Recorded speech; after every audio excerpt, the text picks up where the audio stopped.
That is the separation of African people from their African selves, from their basic African identities.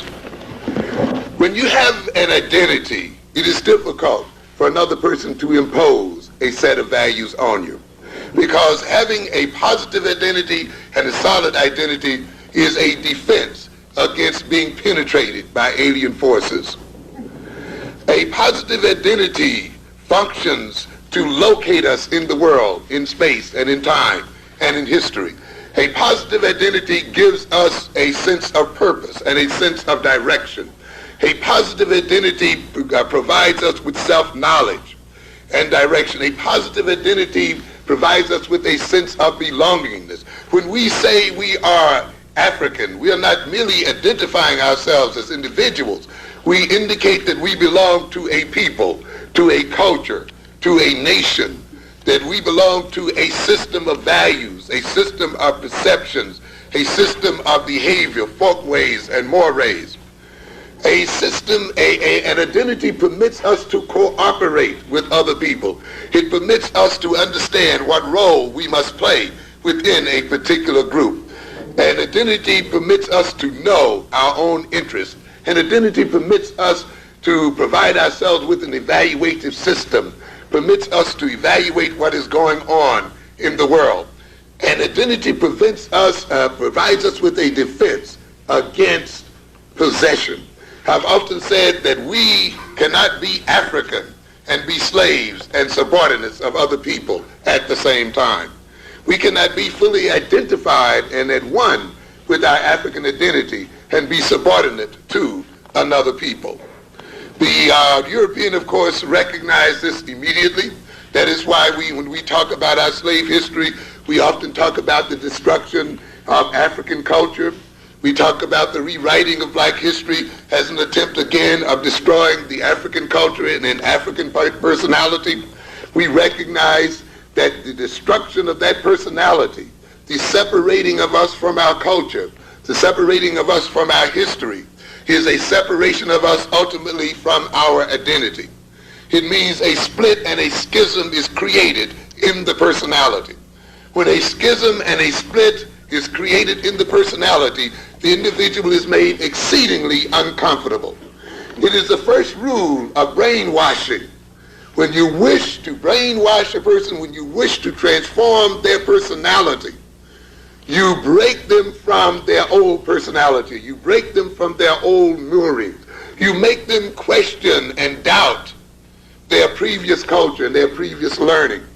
When you get them to begin to doubt themselves, when you get them to reject their culture, when you get them to see their past lives as negative, when you get them to feel ashamed of that past life, when you get them to feel guilty of that past life, and any good brainwasher knows this, and you check out the Moonies and any other brainwashing organization, you will see this process being put forth.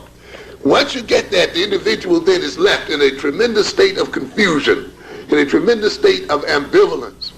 That state is painful.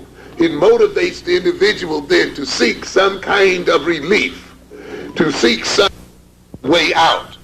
Then it becomes the function of the brainwasher to say, if you follow my way, if you accept my definition, if you do it the way I say do it, if you look at it the way I say look at it, if you value it the way I say value it, then you will feel better.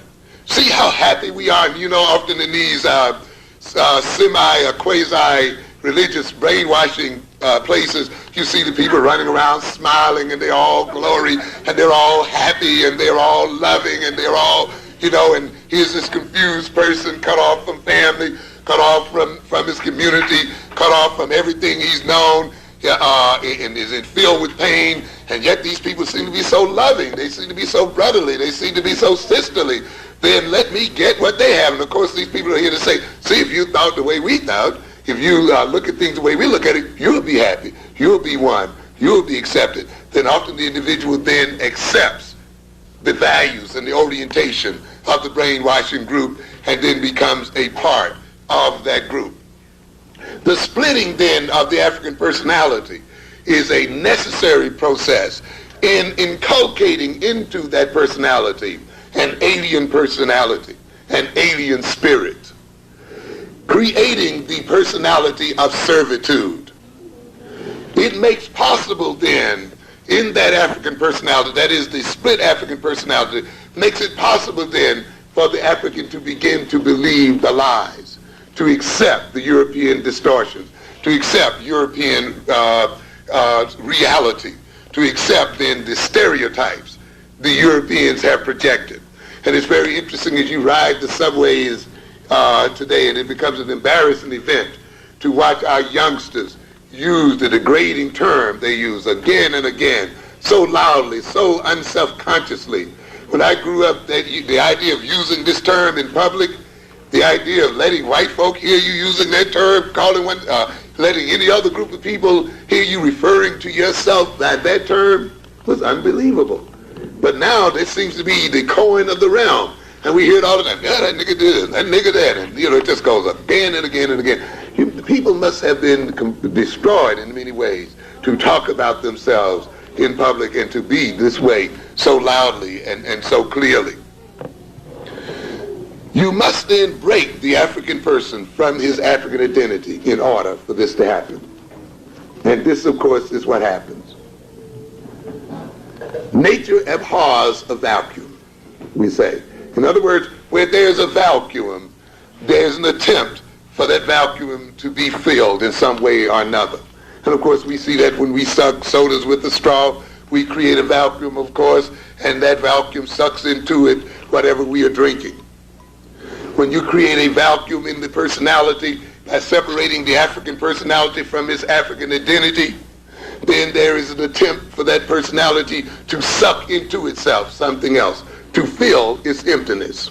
When the European then is in control of information, when the European is in control of so-called knowledge, when the European is in control of so-called reality, in control of definition and so forth, it will be these things that are sucked into the African personality.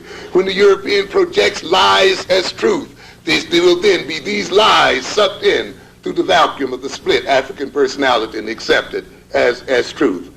And then this personality, these sucked in lies, these sucked in perceptions, these sucked in distorted views of reality will take on a life of their own.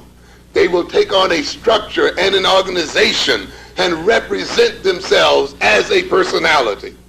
At that point, the African personality becomes possessed by a spirit. When we hear, as I said earlier, about the black boys and our children talking that language on the subway and speaking the way they speak, in a way it is not they who speak. It is the spirit in them that speaks, using their mouths, using their bodies. When they then believe the lies that they cannot learn as well or better than any other people, when they are afraid to try, when they are afraid of failure, when they are afraid of success, when they are afraid to challenge the European. You see, we talk about racism, but I don't think we are yet really ready to do something about it. Because doing something about it in the ultimate sense means preventing and neutralizing the perpetrators of racism. Ultimately, it means, ladies and gentlemen, removing the Europeans' ability to perpetrate racism in the world.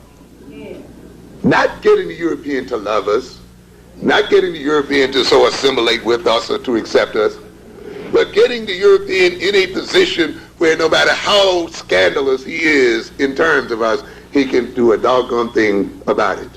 Because we then have the power in and of ourselves to defend ourselves against his insult and against his slander. Ultimately, then, the removal of racism from the world would mean the ultimate neutralizing of European power. But many of us are not ready yet to take on that task. Many of us are still afraid that we are not up to that task, that we cannot defeat the European, that we cannot neutralize the European. So we have opted for some kind of armistice, some type of suing for peace, some type of getting along, because we figure that is the best that we can do. then in this sense, then we will be continued to be possessed by an alien spirit. And that alien spirit then will speak to us.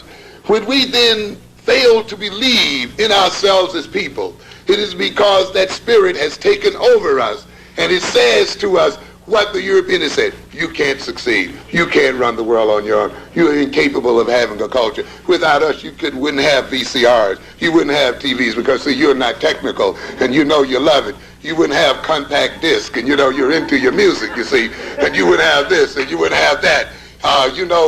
Europeans are mathematically gifted, and you are not mathematically oriented, and Jews can count money, and you don't know how to keep money.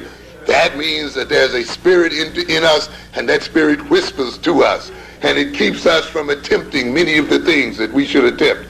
This can only occur when we have been separated from our African selves. The alienated African then lacks insight and clear, realistic vision of himself and of the world, and finds himself at a loss as how to extricate himself from servitude and damnation. In other words, as long as we accept that alien spirit in ourselves, we will be confused as to how we are going to get out of our situation. Today, we see a lot of confusion in terms of the education of black children.